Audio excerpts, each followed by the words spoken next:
You know how it happens sometimes.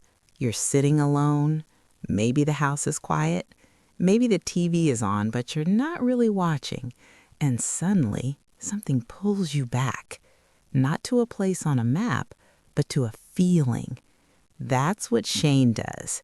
If you're someone who grew up in the 60s or 70s, this movie doesn't just play on a screen, it opens a door. And once you step through it, you're not today's version of yourself anymore.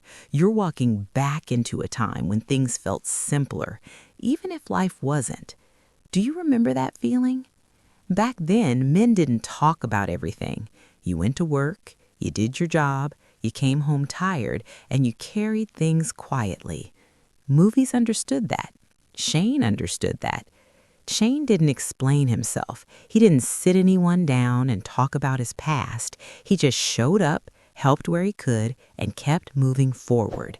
And if you were a man watching this years ago, something about that felt familiar because that's how a lot of men lived then. You didn't need words. You showed who you were by what you did, and Shane felt like one of your own. Think back for a second.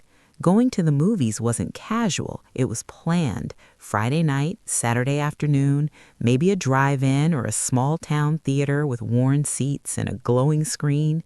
You might have gone with friends, or a date, or maybe alone, and that was okay too. The lights went down, the noise faded, and for a couple of hours, the world outside didn't matter.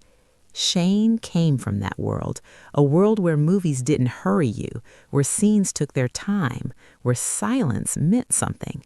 You weren't checking the time, you were inside the movie. Can you still feel that? One thing that always hits me, the land. Wide open, quiet, endless. Back then, America still felt big. Roads stretched out forever. Gas was cheap. A drive meant thinking. A man alone with his thoughts and the hum of the engine. Shane looks like that felt.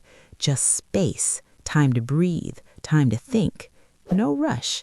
And watching it now, you remember what it was like when life gave you room like that. Do you remember driving with no destination, just going? Now here's the part that really gets you. The boy.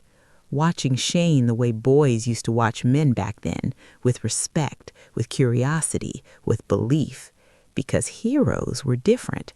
They didn't brag. They didn't explain themselves. They stood straight. They did the right thing, and that was enough. And if you were a man watching this years ago, maybe with your own kids, or maybe before you ever had any, you felt something there. You saw who you were, and maybe who you wanted to be. That kind of moment stays with you. And then that ending. No big speech, no celebration, just departure. Shane, come back.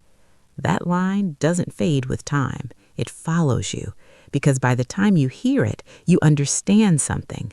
Some people aren't meant to stay. Some moments don't last. Some chapters close quietly. And if you've lived long enough, you know that feeling well. Watching that ending today, you don't just think about Shane. You think about people you said goodbye to, places you left, versions of yourself that never came back. And somehow it's sad and comforting at the same time. Isn't that strange? Shane stays with men because it reminds them of who they were when the world felt wide open, before responsibilities piled up, before time moved so fast, before everything needed an explanation. It reminds you of quiet strength, of doing what's right without applause, of walking away when the job is done. That kind of story doesn't age. It waits. So if Shane ever meant something to you, you're not alone. A lot of us still carry it with us, like an old song, like a long road at sunset. Tell me, what year did you first watch Shane, and what part of your life were you in back then? Sometimes sharing the memory is just as important as the movie itself. I share these kind of movie memories often. If you'd like to walk this memory road with me again, you can subscribe.